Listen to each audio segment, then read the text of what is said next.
নিষিদ্ধ সংগঠনের অপপ্রচার ও শিষ্টাচার বহির্ভূত রাজনীতির বিরুদ্ধে কেন্দ্রীয় কর্মসূচির অংশ হিসেবে চট্টগ্রামের বাকলিয়াত প্রতিবাদ মিছিল ও সমাবেশ গর্গি বাংলাদেশ জাতীয়তাবাদী যুবদল। এ সময় নেতলে দেশ বিরোধী অপপ্রচারের বিরুদ্ধে যুব সমাজে ঐক্যবদ্ধতাইবের আহ্বান জানায়। মঙ্গলবার বিকেল 4টায় চট্টগ্রামের বাকলিয়া এক্সেস রোড এলাহাত বাকলিয়া চকবাজার কোতোয়ালি থানা যুবদলের উদ্যোগে এই কর্মসূচি অনুষ্ঠিত হয়। প্রতিবাদ মিছিল শেষে আয়োজিত সমাবেশত প্রধান অতিথি আছিল যুবদলের কেন্দ্রীয় নির্বাহী কমিটির সহ সভাপতি মাহফুজুর রহমান। সংগ্রামের পরেও আমরা এই যে ইমদাদুল হক বাদশা বলেছিলেন, আমরা দীর্ঘ আন্দোলন 17 বছর আন্দোলন সংগ্রাম করেছি, আমরা একটা অবসর নেব কিংবা আমরা একটা রেস্ট নেব, কিন্তু আমরা সেই সুযোগ পাইনি। বাংলাদেশের মানুষ নির্বাচিত করেছে বিএনপিকে।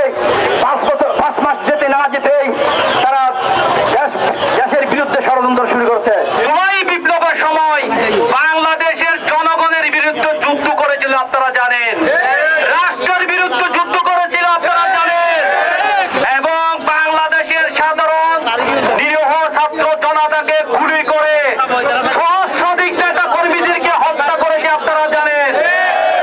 এই দল বাংলাদেশের জেনোসাইড করেছে আপনারা জানেন। সেই দল একটি নিষিদ্ধ দল। এ সময় প্রধান বক্তা হিসেবে উপস্থিত আছিল চট্টগ্রাম মহানগর যুবদলের সাবেক সাধারণ সম্পাদক মোহাম্মদ শাহেদ।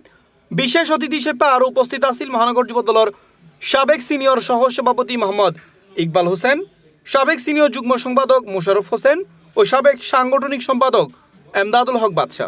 বাকলিয়া থানা যুবদলের সাবেক আহ্বায়ক ইসমাইল হোসেন লেদুর সভাপতিত্বে অনুষ্ঠিত সমাবেশে বক্তব্য হয়, আওয়ামী লীগ, যুবলীগ, ছাত্রলীগ তোদেরকে বলতে চাই, আমরা একটা গণতন্ত্রের জন্য মিছিল করার অপরাধে আমাদের মা বোনকে ব্যাচ্যুত করা হয়েছে।